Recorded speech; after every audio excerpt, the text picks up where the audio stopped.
His was a rags to riches sort of story. Born in the 1650s, William didn't have the easiest start to life. His first job was working as an apprentice to a nail maker. Believe me, it was riveting work.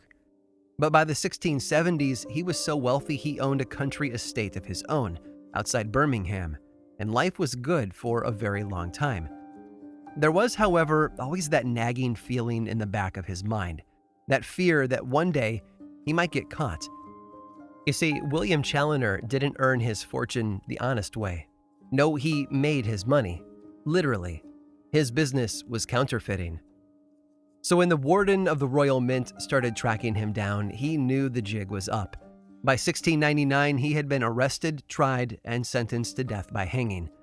Oh, and that warden of the Royal Mint, he was also a successful and legendary physicist. His name? Sir Isaac Newton. Some things always seem too good to be true. You know the feeling, right? That parking spot that turns out to be reserved, the $20 bill in the bushes that ends up being just a scrap of cash, or that promotion that bumps your pay a little, but doubles your workload. Sometimes the silver lining ain't so silver, but as long as it's not a matter of life or death, we usually learn to adapt and move on. After all, life is full of surprises. But if you spend a bit of time studying history, you quickly learn that life is also full of darkness. Darkness, and an irrefutable truth. Things that are too good to be true can sometimes turn out to be deadly. I'm Aaron Mankey, and this is Lore.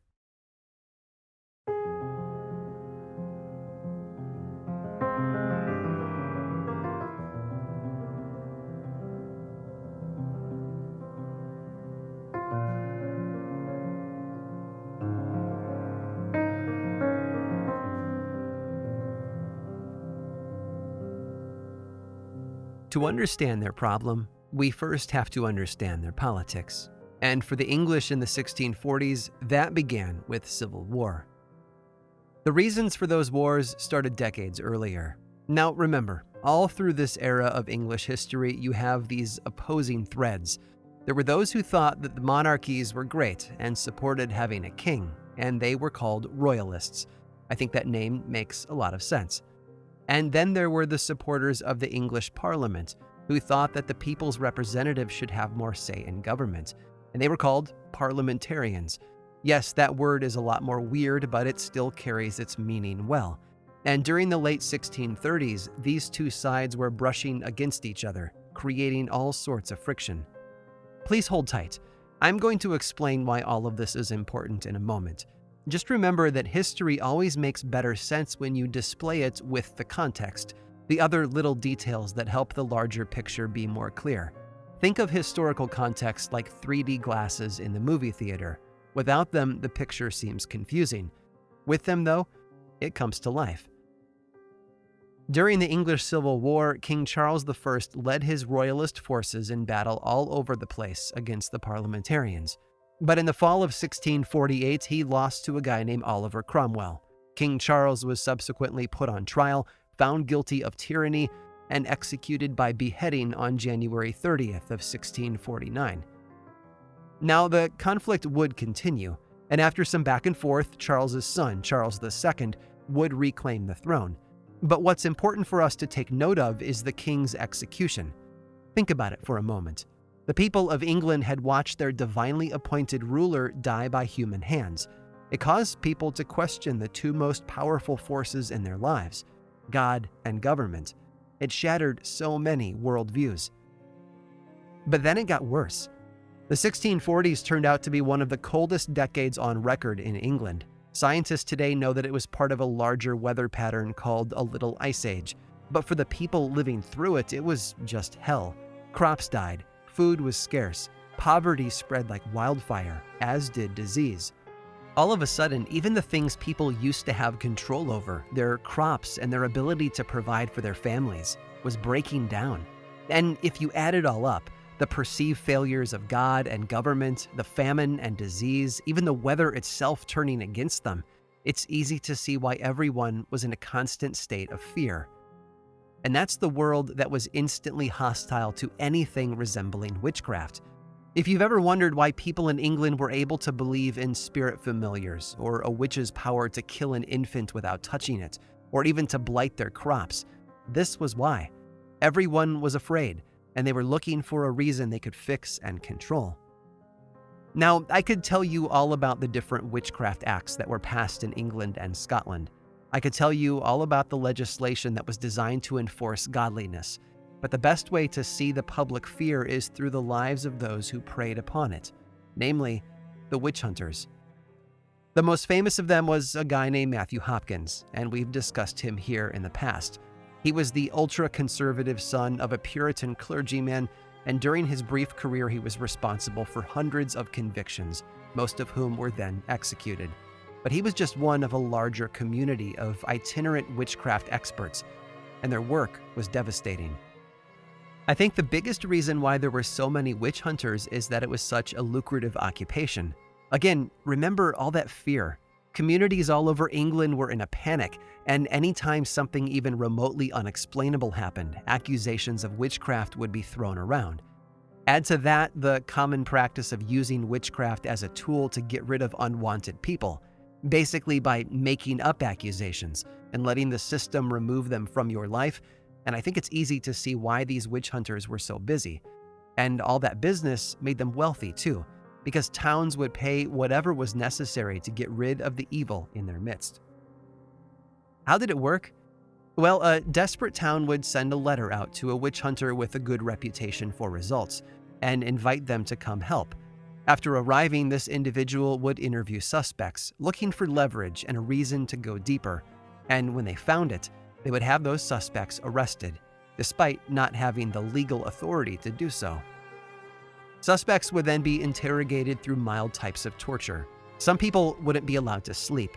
Others would be walked non-stop until their feet blistered and they were too tired to stand, all of which was designed to push them over the edge and force a confession. Most of the time, that's all it took, but a few put up more of a fight. Those suspects were tested in more bizarre ways. We've all heard of the dunking method, where suspected witches were tied to a heavy object and tossed into a body of water. If they sunk, they were innocent and received burial on church grounds. If they floated, though, it could only be explained by witchcraft, and they were executed for it. But one other test was administered quite often, and it was called pricking.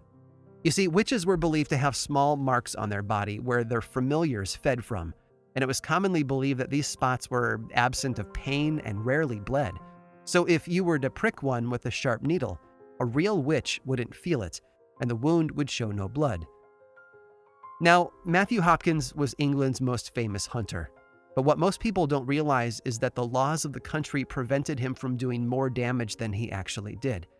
But it makes you wonder, if the laws were less strict and the superstitions a lot stronger, how much damage could one person really do? But for the answer to that, we need to travel to Scotland and explore the life of that country's most infamous witch pricker of all, a man who offered services that almost seemed too good to be true, a man named John Kincaid.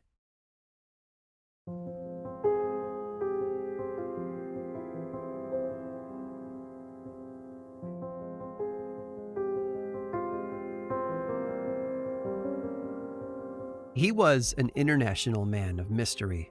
And by international, I mean that he sometimes crossed the border from Scotland into England, because honestly, the money was just too good to ignore. But we don't know much about John Kincaid before he arrived on the scene in early summer of 1649. Now there's a chance he came from Stirlingshire, which is about 30 miles west of Edinburgh. Our only proof that he lived there is his signature on a few legal documents. Actually, they were arrest records, and his signature is just his initials, hinting at a life of crime and a lack of education. Clues that might cast light on the rest of his days, but there I go getting ahead of myself. To understand the man, maybe it's best we start with his early work.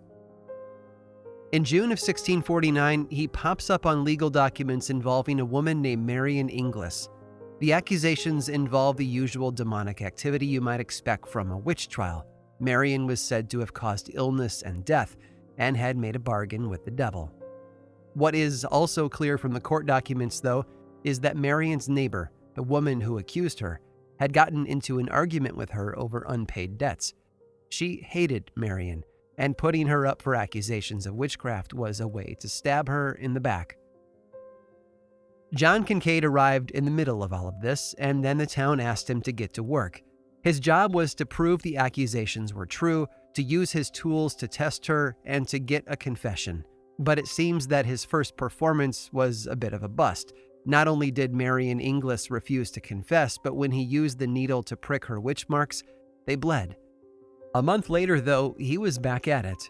This time he was summoned to a castle in Scotland near North Berwick, where 2 people were awaiting his tests.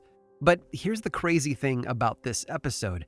It seems that the people who hired him weren't the town officials, but the victims themselves, a husband and wife pair. It turns out that they were certain his tests would prove them innocent, and honestly, it probably didn't help that his botched testing of Marion Inglis ended up disproving her guilt. It seems that these 2 new victims felt it was in their best interest to hire somebody who was bad at his job.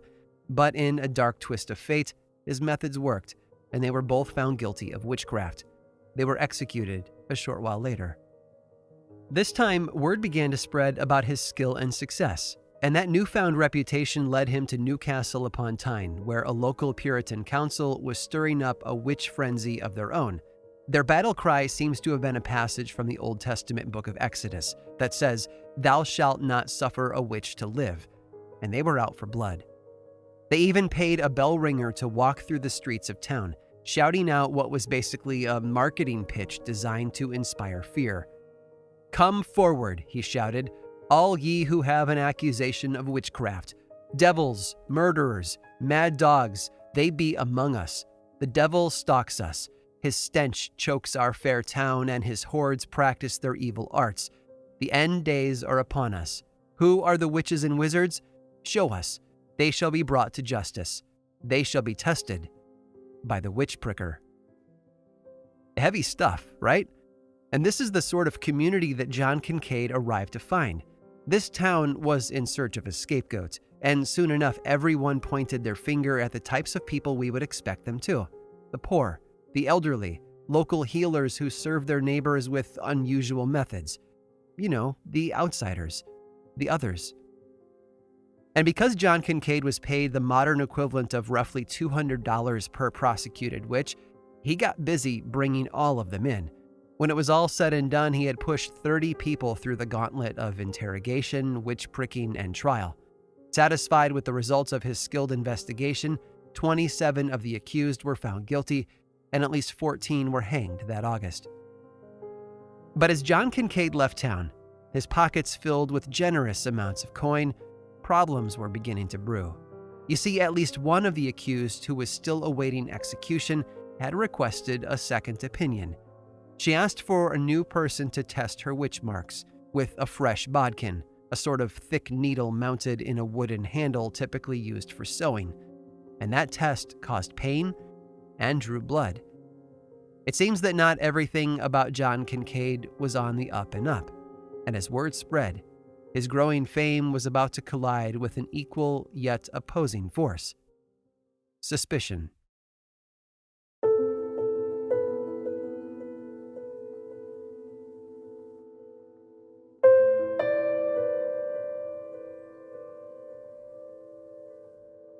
The money just wouldn't stop rolling in.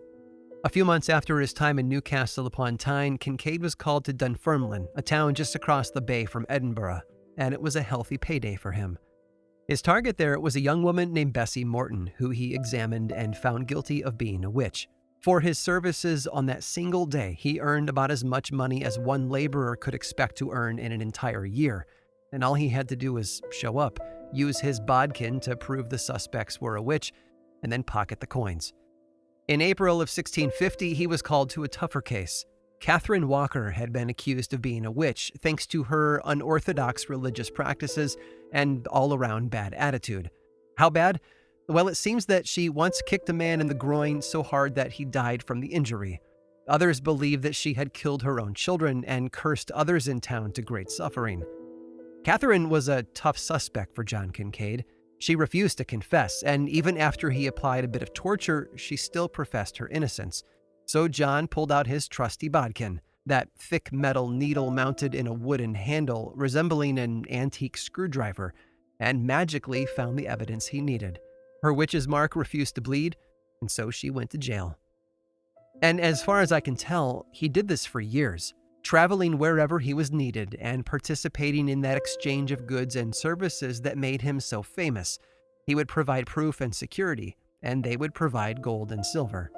He began to travel in the company of multiple servants, and his fees would often push community budgets to the breaking point. But that's okay, right? After all, how can you put a price on peace of mind? But there were also rumors chasing after him. Think about it for a moment. The testing technique of dunking, for example, was incredibly public. Entire towns would gather to watch a suspect thrown into the water with a weight tied to them. It was hard to fake that sort of experience. But John Kincaid did all of his work behind closed doors, with that little tool that no one else could touch.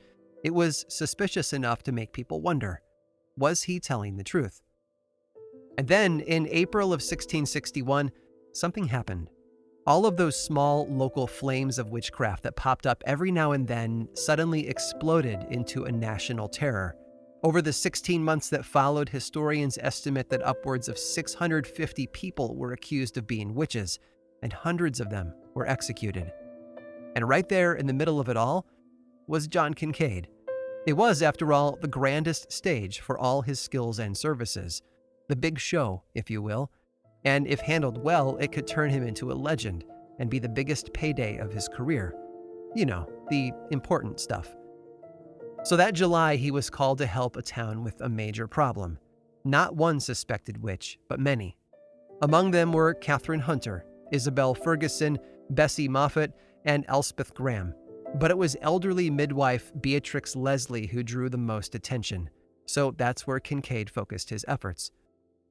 Beatrix was an 84-year-old woman who had been serving the town for decades as a skilled and necessary midwife. But along the way, it seems that she made some enemies too. When a coal mine collapsed and killed 2 young women who had recently been in an argument with Beatrix, she was suspected of causing the accident with satanic powers.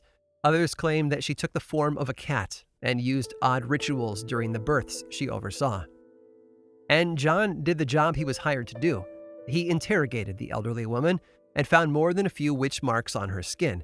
And not only did he test those marks with his trusty bodkin, but he also put her through another bit of forensic folklore called cruentation, where the suspect is instructed to touch the corpse of a murder victim.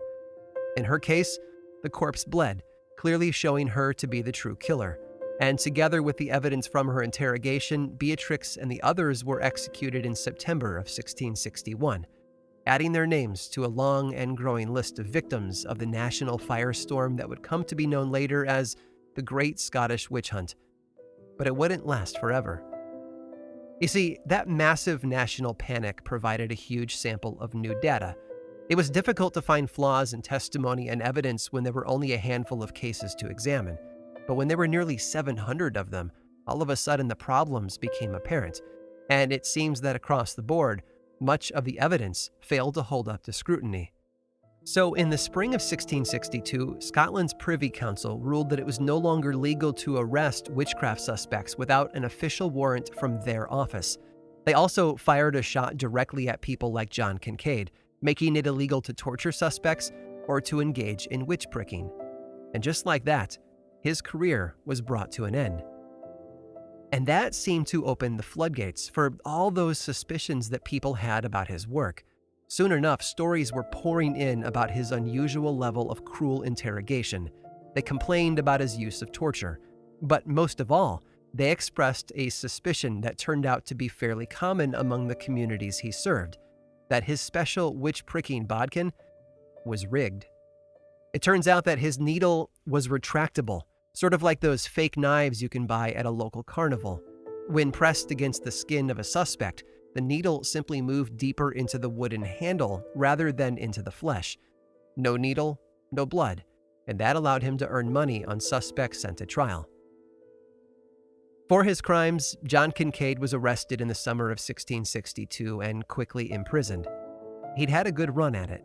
cashing in all over Scotland and northern England for over a decade. But in the end, it seems his services were too good to be true. P.T. Barnum is famously credited with saying, "There's a sucker born every minute." But whether or not that's actually something he said, it's a truth that hides a darker lesson. Behind every sucker is a fraud with something to sell. And the cost is often paid in human lives.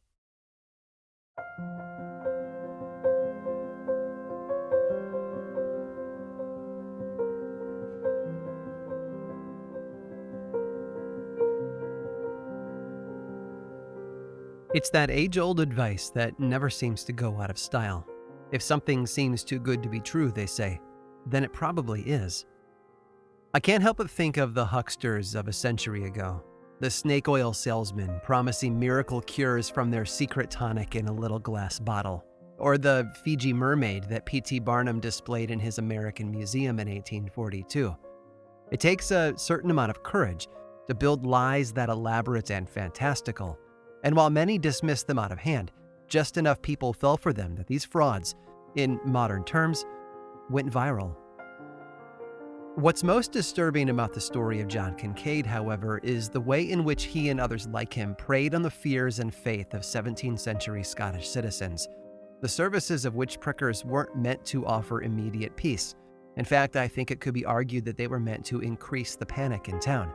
"Look," one of them would say, "your fear of witchcraft was correct. That's one right there.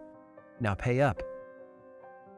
We don't know how rich John Kincaid got off his scam, but we do know that he somehow managed to get himself out of jail pretty quickly, thanks to his ability to pay the massive bail amount that was set for him. After that, he sort of slips into the shadows, never to be heard from again. But while it seems that he himself escaped the consequences of his crimes, there is a bright ray of goodness at the end of his story. Because thanks to Kincaid's abuse of witchcraft laws and the fears of those communities, Scotland tightened up how witches were treated from that moment on. The occupation of witch pricker vanished overnight. People stopped fanning the flames of satanic fear, and the age of frauds, selling fake services to fearful people, was brought to a screeching halt. And that, from where we sit today, looks like the happiest ending we could ever hope for.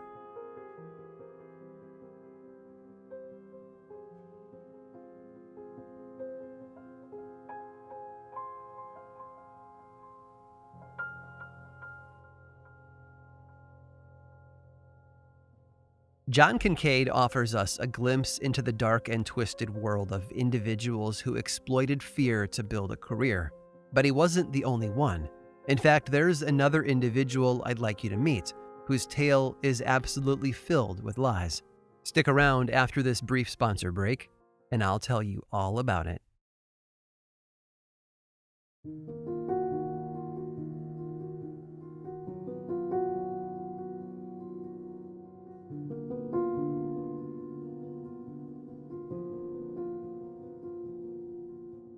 Way too many people seem to have sidekicks. For Batman, there's Robin. Pooh has Piglet. Jerry Seinfeld had George Costanza. And for John Kincaid, there was John Dick. It makes a lot of sense when you remember that John Kincaid was busy for over a decade, and the more in demand his services became, the more he must have needed a bit of help. That's where John Dick came into the picture. But when Kincaid was thrown into prison and witch pricking was outlawed, his assistant moved on to build a brand new solo career. One of the jobs we know about was way up in the north of Scotland. In March of 1662, a local magistrate up there hired John Dick to be an ongoing member of law enforcement. The task was simple: specialize in identifying witch marks on suspected witches. The pay? 6 times the average daily wage. I imagine it was impossible to say no. After that, it was a job farther north, in the Highlands of Scotland. And everywhere John Dick went, it seems that the fiery reputation of John Kincaid was given a run for its money. I'm not really sure how, given that we know about the changes to the way Scotland approached witch trials that summer. But John the assistant managed to become infamous for brutal torture and extreme interrogation techniques. But the apprentice followed a bit too closely to the master's training. During a job in the northern parish of Tain, John Dick encountered a tough suspect named John Hay. And yeah, that's another John, and I know that's confusing, but I'll do my best to keep everything clear and understandable. I promise. It seems that John Hay had gotten into an argument with an acquaintance who had lashed out by accusing Hay of witchcraft. By now, I'm sure you understand why. It was still an incredibly easy way to cause your enemies a lot of grief. But John Hay turned out to be a lot tougher than most accused witches. You see, Hay was a court messenger, which meant that he was very well connected to a lot of people in power. They knew him. They trusted him. So when the accusations were brought against him, and John Dick was brought to town to interrogate him, John Hay leaned on those powerful friends to help him out. As a result, his charges were tossed, and an arrest warrant was issued for John Dick, who quickly skipped town without pay to escape the authorities. But there's no rest for the weary, and soon enough, another community was calling for help, this time in the Strathglass Valley region. It seems they had a witchcraft problem of their own. When John Dick arrived there, the community was in chaos. Now, the situation was complex, but it falls into a pattern that I think most of you will recognize. Basically, a local landowner was tired of leasing his land to a family named the McLeans, but he was bound by a legal agreement that he couldn't get out of, so he decided to accuse the McLeans of witchcraft. As a result, at least 15 members of the clan were arrested and brought to the local church for examination. And that's where John Dick stepped in. Each of the accused were stripped naked, and their heads were shaved to make it easier to find witch marks. According to one contemporary account, the accused were then subjected to testing with a brass needle. In other words, the now illegal practice of witch pricking. And all of them were found guilty. But that's not all. To force a confession from them, John Dick engaged in a brutal series of torture methods. Some were forced to walk on burning coals, while others were hung up by their thumbs. Many were dragged behind horses, too. And all of it was productive, in the sense that these McLeans offered up the confessions that the authorities were looking for. But that's when a powerful member of the McLean clan from out of town arrived to stop it all. Sir Rory McLean had been petitioned by one of the locals to come and help he did. And he was quick to point out that the charges of witchcraft were clearly being used by the accuser to simply steal back the land. As a result, the trials fell apart, and the landowner was forced to drop his charges. And John Dick? Well, Sir Rory McLean learned that witch pricking had been used, and he had John Dick arrested and transported south to Edinburgh for trial. And that's where the story took its most amazing and shocking turn. Suddenly, the person in the interrogation chair was John Dick, and others were asking questions and demanding confessions. And the first confession was a doozy. John Dick, it seems, wasn't really John Dick at all, but Christian Cadell, a woman. It seems that she had been pretending to be a man for years because women weren't allowed to do the work of witch hunting. To fight against the patriarchy, she had created a new persona and worked alongside John Kincaid. And then, after Kincaid's arrest, carried on without him. Her passion and hatred for witches was simply too great to let society tell her what role she was allowed to play. The confession and revelation didn't help her, though. In the spring of 1663, she was found guilty of her crimes and sentenced to indentured servanthood. Her bond was purchased by a man named Morris Trent, and then she was put on a ship with a dozen other convicts, all taken to Barbados to work on his plantation. She was never heard from again.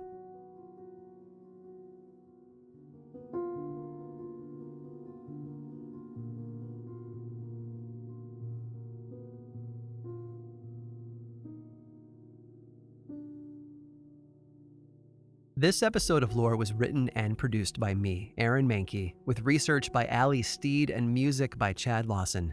Lore is much more than just a podcast, though. There's a book series available in bookstores and online, and 2 seasons of the television show on Amazon Prime Video. Check them both out if you want more lore in your life.